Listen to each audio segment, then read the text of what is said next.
اور اس طرح کے جو ہوتے ہیں نا چھوٹی مقدمات یا جو ہوائی مخلوق خلائی مخلوق جو بھی آپ کہہ لیں وہ کرتی ہے، وہ یہ یا تو خود کرے نا جی حکومت. میں نے پہلے بھی کہا تھا کہ جی کہ یہ کام غلط کر رہے ہیں، یہ باتیں انہوں نے غلط کی ہیں، یہ فلاں فلاں قانون کے مطابق خلاف ورزی ہے قانون کی اور ہم مدعی ہیں اس کے. پھر بات کو سمجھ میں آتی ہے یہ جناب یہ اندھیرے کی کارروائیاں یہ سمجھ سے بالاتر ہیں. ان کا ایسی کارروائیوں کا ہمیشہ پاکستان کو نقصان ہوا ہے، پاکستان کی سوسائٹی کو نقصان ہوا ہے. تو مرضی ہے حکومت کرتی ہے کہ نہیں کرتی یا اپنا رانجھا راضی کرتی ہے، اللہ بہتر جانتا ہے. لیکن بڑا پازیٹیو رول پلے کیا جسٹس اطہر من اللہ صاحب نے. تو عدالت کے باہر موحد پیرزادہ صاحب جب آئے تو مطیع اللہ جان صاحب نے ان کو گھیر لیا اور ان سے پوچھا کہ کیا ہو رہا ہے. تو انہوں نے کہا کہ جی کہ اب جو آپ کے خلاف ہو رہا ہے تو تن حرام ہے. سادہ الفاظ میں بات کو میں آپ کو کرکس خلاصہ بیان کر رہا ہوں. تو انہوں نے کہا کہ پچھلے دور میں یہ جو چل رہا ہے جو کچھ اب تو وہ آپ اسٹیبلشمنٹ کا پارٹ اینڈ پارسل تھے. اور جب نواز شریف صاحب کے خلاف وہ پاناما والا کیس ہے نااہلی والا وکٹری کا نشان بناتے ہوئے آپ کی ویڈیو بڑی مشہور ہوئی، آپ تو پارٹی بنے ہوئے تھے. انہوں نے تسلیم کیا کہ یار کہ ہم یوز ہوئے ہیں، ہم ایک خاص پیراڈائم میں چلے گئے ہوئے تھے، ہم جو ہے وہ ہائپر نیشنلزم کی جو تھیوری ہے اس کا شکار ہو چکے تھے، ہمیں استعمال کیا گیا. میں نے تو وہ والیوم 10 میں جتنے وہ 1000 پیج وہ سارے کا سارا پڑھا ہے، وہ ٹریش تھا، میں نے پھینک دیا ہے کہ وہ فارغ ہے. ہمیں بس ایک مطلب وہ کہتے ہیں وہ وکٹمائز کیا گیا، ان کے کہنے کا مطلب یہ ہے. اور انہوں نے کہا کہ میں پچھلے کچھ مہینوں سے اپنے ولاگ بھی کر رہا ہوں، اس کا اظہار بھی کر رہا ہوں، اور شاید ان کے کہنے کا مطلب تھا یہ جو کچھ میرے خلاف ہو رہا ہے وہ اسی وجہ سے ہو رہا ہے. تو یعنی کہ میں دیکھ رہا ہوں کہ وہ کہتے ہیں کہ جی کارگل کے ایشو کے اوپر بھی ٹریپ کیا گیا اور پھر پرویز مشرف صاحب نے جو کچھ کیا وہ بھی غلط تھا. ڈونلڈ ڈیو والی بات کا سوال انہوں نے جواب دیا کہ جو ان کا ڈسپیچ ہے وہ اتنا ویلیویبل نہیں ہے، یہ جو غداری والا جو یا سازش والا جو فنامنا ہے وہ بھی وہ اس کی حوصلہ افزائی نہیں کر رہے تھے. میں سمجھتا ہوں کہ موحد پیرزادہ صاحب نے بڑی جرأت کا کام کیا، بڑی خندہ پیشانی کے ساتھ انہوں نے اپنی غلطیوں کا اعتراف کیا. لیکن پاکستان میں بہت سے ایسے صحافی اب بھی ہیں جو کسی کے ڈھول کے اوپر ناچتے ہیں اور پھر جب برا وقت آتا ہے تو وہ چیکو رولا ڈالتے ہوئے جو ہے وہ عدالتوں کا رخ کرتے ہیں اور مارے گئے لٹے گئے پھڑے گئے یہ کرتے ہیں اور باز نہیں آتے. مطلب ان میں سے بہت سے ہیں وہ پلٹیں گے، بہت سے ہیں جو اپنے اصل کام کی طرف آئیں گے، بہت سے ہیں اس طرح کے صحافی جن کا ضمیر جاگے گا انشاءاللہ، امید ہے. لیکن کچھ کا نہیں جاگنا. ان میں سے ایک کامران خان صاحب ہیں. کامران خان صاحب جو ہیں وہ انہوں نے جو کٹا کھولا ہوا ہے وہ کھلی مداخلت، یعنی جو پاکستان کے دستور کے مطابق آرٹیکل 6 لگ جاتا ہے، وہ کھلی مداخلت دے رہے ہیں پاکستان کی فوج کو کہ آئیں کچھ کریں. اچھا وہ کیوں کہہ رہے ہیں؟ یہ والے ٹویٹس جو ہیں وہ ہر 30 منٹ بعد آدھے گھنٹے بعد ان کا ٹویٹ آ رہا ہے اور وہ ٹویٹ میں وہ سراپا احتجاج ہیں، توے کے اوپر بیٹھے ہوئے ہیں اور ان کا بس نہیں چل رہا کہ اگلے لمحے پاکستان کا جو نقشہ ہے وہ تبدیل ہو جائے، اگلے لمحے یہ جو فنانشل کرنچ آیا ہوا ہے پاکستان کے اوپر یہ ختم ہو جائے. میں آپ کو ان کے جو لیٹسٹ ہیں وہ والے ولاگز کہہ رہا ہوں، ٹویٹس میں آپ کو وہ پڑھ کے سناتا ہوں. ایک ان کا ولاگ بار بار آ رہا ہے ذہن میں زبان پر. یہ ایک ٹویٹ ہے کہ وفاقی حکومت صرف 2 ممبران اکثریت پر قائم ہے. معاشی تباہی نظارہ کرتے ہوئے کوشش یہ ہے کہ کسی صورت بڑوں کے خلاف منی لانڈرنگ، سرکاری کرپشن، جعلی بینک اکاؤنٹس تحلیل ہو جائیں، ثبوت دستاویزات غرق ہو جائیں. ادھر سب سے بڑے صوبے پنجاب میں نہ کابینہ ہے نہ گورنر. حمزہ شہباز اکثریت پہلے ہی غائب ہو چکی ہے. اچھا اب اس میں سے سوال یہ ہے کہ ابھی بھی یہ لوگوں کو گمراہ کر رہے ہیں. ابھی تک پاکستان کا یہ جو میلٹ چل رہا ہے، فنانشل میلٹ جس کو کہتے ہیں، اکانومی میلٹ ہو رہی ہے، یہ پچھلے 3.5-4 سال ہیں عمران خان صاحب کے. میں بار بار کہہ رہا ہوں کہ عمران خان صاحب کو جو ٹھڈا کرایا گیا ہے، عمران خان صاحب کو جو اقتدار کی راہداریوں سے نکال کر جو ہے وہ شارع دستور کے اوپر پھینک دیا گیا، بلکہ بنی گالا توپ چپا کے اتھے سٹتا گیا، اس کے پیچھے وجہ یہی ہے کہ یہ انہوں نے پلان چوپٹ کر دیا. 10 سالہ پلان حسین خواب چکنا چور کر دیا پاکستان کی اسٹیبلشمنٹ کا.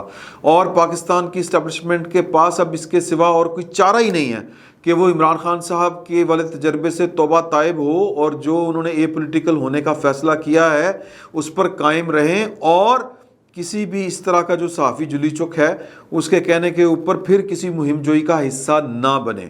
اور یہ جو مطلب کہہ لیں کہ سا مکے ہوئے ہیں جس گورنمنٹ کے, یعنی کہ یہ کوئی گورنمنٹ ہوتی ہے سال 1.5 سال والی, جس کا پتہ ہو کہ اس کی پارلیمان کی میعاد ہی پچھلے 1.5 سال ہے, تو اس نے کیا کر لینا ہے, وہ اس کو بھی برداشت کر رہی ہے. تو اس کے پیچھے وجہ کیا ہے؟ عمران خان صاحب کی نالائکی جس نے پاکستان کی سیکیورٹی اسٹیبلشمنٹ کی عزت کو بھی تار تار کیا, جنہوں نے مطلب میں اب اس کے اوپر چونکہ وہ اے پولیٹیکل ہو چکے ہیں, ہمیں اس پر مزید بات نہیں کرنی چاہیے, لیکن ڈٹھائی کا عالم دیکھیں, وہ ابھی بھی مداخلت کی دعوت دے رہے ہیں. سنیں, وہ کہہ رہے ہیں کہ جی جنرل قمر جاوید ان کی تصویر لگا کے, ان کے میڈل شیڈل وردی, اتنے ہینڈسم جرنیل ہیں ہمارے, اور ان کو وہ مجھے لگتا ہے کہ وہ رسوا کرنے کے در پر ہیں, کہ وہ چاہتے ہیں کہ جو عزت بچی ہے وہ بھی باقی نہ رہے.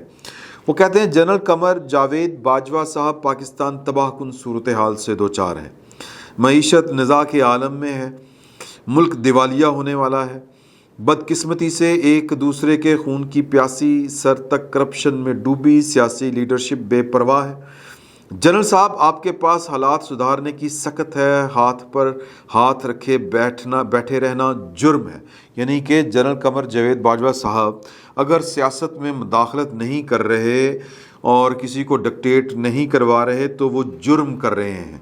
میرا خیال ہے کہ اگر شہباز شریف صاحب اور ان کی گورنمنٹ میں کوئی تھوڑا سا کوئی وہ غیرت کا مادہ باقی ہے, سوری ٹو سے میں یہ الفاظ استعمال کرتے ہوئے, یا کوئی اصول باقی ہے پیچھے, یا قانون کی پاسداری کا کوئی جذبہ پیچھے بچا ہے, تو پھر جو کامران خان صاحب ہیں ان کے خلاف ریاست کو, گورنمنٹ کو مقدمہ درج کروانا چاہیے آرٹیکل 6 کا. جس طرح یہ انسٹیگیٹ کرنے کی کوشش کر رہے ہیں, جس طرح یہ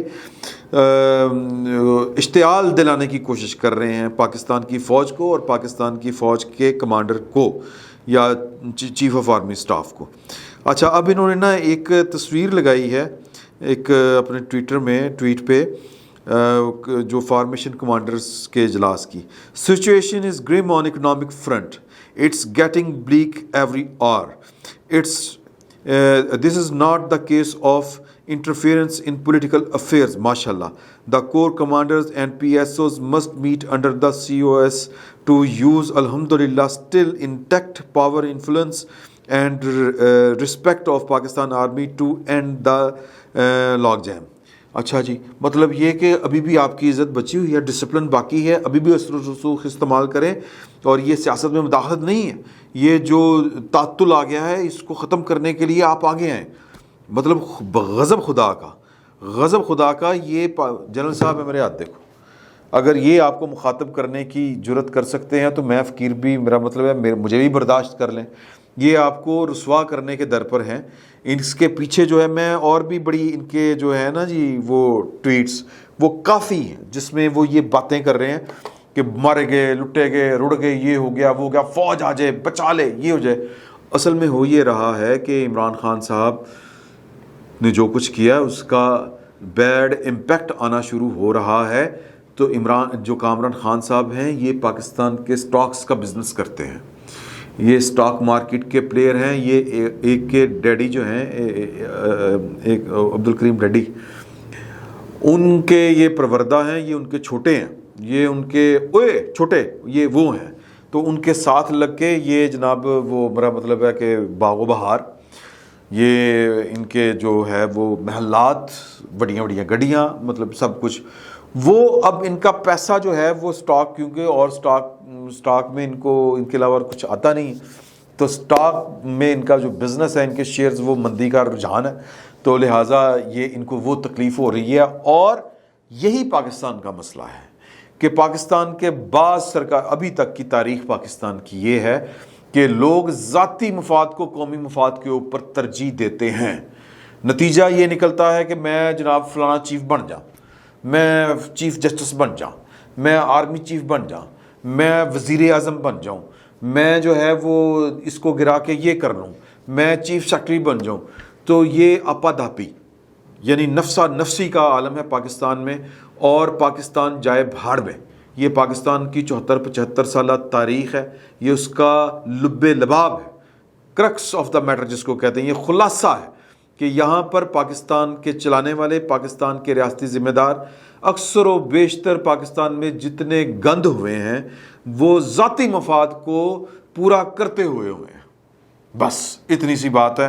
میں 1971 کوئی ایک بات، ایک سانحہ وہ آپ اس کی تفتیش کرتے جائیں، آپ ریسرچ کرتے جائیں، آپ کو کاغذ دیکھتے جائیں، فائلیں پڑھتے جائیں اور تاریخ کی کتابیں دیکھتے جائیں، آپ کو ہر پاکستان کے ساتھ جو سانحہ ہوا ہے اس کے دوسرے سرے کے اوپر کسی کا مفاد کھڑا نظر آئے گا. تو حضور اعلیٰ یہ صورتحال ہے کل ملا کے. تو عطر ملا صاحب نے بھی اچھا کیا، معید پیرزادہ صاحب نے بھی اچھا کیا، کامران خان صاحب اچھا نہیں کر سکتے کیونکہ پیسے کا کھیل ہے، ذاتی مفاد ہے. اور جن لوگوں کے ذاتی مفاد، پیسے کے مفاد جڑے ہوئے ہیں پاکستان کی ریاست اور سیاست سے، وہ اصول کی بات، غیر جانبداری کی بات نہیں کر سکتے. وہ اہل ریاست ہوں، وہ اہل سیاست ہوں، وہ اہل صحافت ہوں. تو یہ پاکستان تو انہی تین چاروں کا مارا ہوا ہے. تو باقی رہ گئی بات کہ چیف جسٹس پاکستان کو مبارک عمر عطا بندیال صاحب کو کہ 100 کے قریب جو دنیا کی بااثر شخصیات ہیں ان میں سے ایک ان کا بھی نام ہے، ان کا بھی ذکر ہے اس میں. اور کرائٹیریا یہ ہے کہ جو جس کو لیتے ہیں کہ وہ اپنے ملک میں کتنا بااثر ہے. کچھ سیاستدان بھی ہوتے ہیں اس میں، کچھ اس طرح کے ریاستی عہدیدار بھی ہوتے ہیں، کچھ اداکار ہوتے ہیں، کچھ سپورٹس مین ہوتے ہیں یا سپورٹس پرسن آپ کہہ لیں وہ ہوتے ہیں. اس فہرست میں بھی ہے ان 100 لوگوں میں. لیکن سوال یہ ہے کہ عمر عطا بندیال صاحب وہ بااثر کیسے ہیں؟ کیا پاکستان میں جو پاکستان کی عدلیہ ہے اس نے انصاف فراہم کرنے کے ریکارڈ توڑ دیے ہیں؟ کیا بیک لاک ختم ہو چکا ہے؟ کیا پاکستان میں وہ جو ایک کلچر ہے یا ایک جو سسٹم چلا آ رہا ہے کہ ابھی تک بہت سے ایسے کیس ہیں جو دیوانی نوعیت کے کہ جو وہ پردادے نے دائر کیا تھا دعویٰ، تو وہ جو پڑپوتا ہے وہ بھگت رہا ہے کیس. اس طرح کی کئی مثالیں ہیں. سپریم کورٹ کا بیک لاک کتنا ہے؟ یہ سوچنے والی باتیں ہیں. اگر تو انہی بنیادوں کے اوپر یہ 100 بااثر شخصیات میں شامل ہیں تو بڑی اچھی بات ہے، لیکن یہ اس وجہ سے نہیں ہے. اور ویسے بھی جج کو عادل ہونا چاہیے، بااثر نہیں ہونا چاہیے. یہ منصف ہونا چاہیے، بااثر نہیں ہونا چاہیے. اور وہ میرے ایک دوست یہی بات کر رہے تھے تو میں نے ان سے کہا کہ یہ کون سا عمر عطا بندیال صاحب نے درخواست دی تھی کہ جی کہ میں پاکستان کی 100 بااثر شخصیات میں یا پاکستان کی بااثر شخصیت ہوں یا بااثر ترین شخصیت ہوں تو میرا نام شامل کرو. یہ کوئی درخواست تو نہیں دی ہوگی؟ انہوں نے کہا کہ نہیں. اس کا کرائٹیریا ہے کہ وہ لوگ دیکھتے ہیں کہ بااثر کون ہے، وہ خود ہی جج کر رہے ہوتے ہیں، وہ اپنے طرز عمل سے بااثر ہوتا ہے کہ وہ لوگوں کے اوپر کس طرح اثر انداز ہو رہا ہے. تو ان کا جو پروفائل لکھ کے بھیجا ہے یہ وہ ٹائم میگزین جو ہے، ٹائمز میگزین، وہ ہر سال چھاپتا ہے، اس طرح کے فہرست جاری کرتا ہے. ان کا پروفائل جو ہے وہ اعتزاز احسن صاحب نے بھیجا ہے لکھ کے، اور انہوں نے کہا کہ یہ ان وقتوں میں آئے جب پاکستان کے بڑے حالات خراب تھے، سیاسی افراتفری تھی، انہوں نے انسرٹ کرنا شروع کیا ہے. یار خدا کا نام لیں یار. اعتزاز احسن صاحب کسی کو نہیں پتا اس نے کب اللہ کے پاس جانا ہے، کب بلاوا آ جانا ہے، لیکن جب جو بندے کی عمر بڑھتی ہے تو وہ اپنے آپ کو قبر کے زیادہ نزدیک محسوس کرتا ہے. تو آپ کو تو میری طرح میرا خیال کوئی اسٹنٹ بھی پیا ہوا ہے اور عمر بھی آپ کی ٹھیک ہی ہے، تو خدا کا خوف کریں. مطلب یہ کہ آخری وقت تک جو ہے وہ ہوس اور وہ لالچ وہ جان نہیں چھوڑ رہا. اب ظاہری بات ہے کہ اگر آپ پروفائل لکھ کے بھیجیں گے اور 100 بااثر شخصیات میں چیف جسٹس آف پاکستان کو شامل کروائیں گے تو پھر چیف جسٹس آف پاکستان بھی آپ کی کوئی تھوڑی سی دید لحاظ کریں گے نا، کوئی نہ کوئی کیس شیس تو ہوگا نا. پھر ہے جی آپ نے جو فنکاریاں کی ہوئی ہیں وہ قوم کو پتہ ہے. اور چیف جسٹس آف پاکستان جناب عمر عطا بندیال صاحب، آخری بات آپ کو مبارک ہو، لیکن جج کا منصف ہونا، عادل ہونا ضروری ہے. اس کی شہرت یہی ہونی چاہیے کہ وہ غیر جانبدار ہے اور مکمل انصاف کرتا ہے، تول اس کا پورا ہوتا ہے اور وہ نہیں دیکھتا کہ دائیں طرف کون ہے، بائیں طرف کون کھڑا ہے، انصاف لینے کون آیا، مظلوم کون ہے، یہ دیکھتا ہے بس. تو قانون دیکھتا ہے. اور بااثر تو جج نہیں ہوتے، جج تو عادل ہوتے ہیں. فی الوقت اتنا ہی، بہت بہت شکریہ.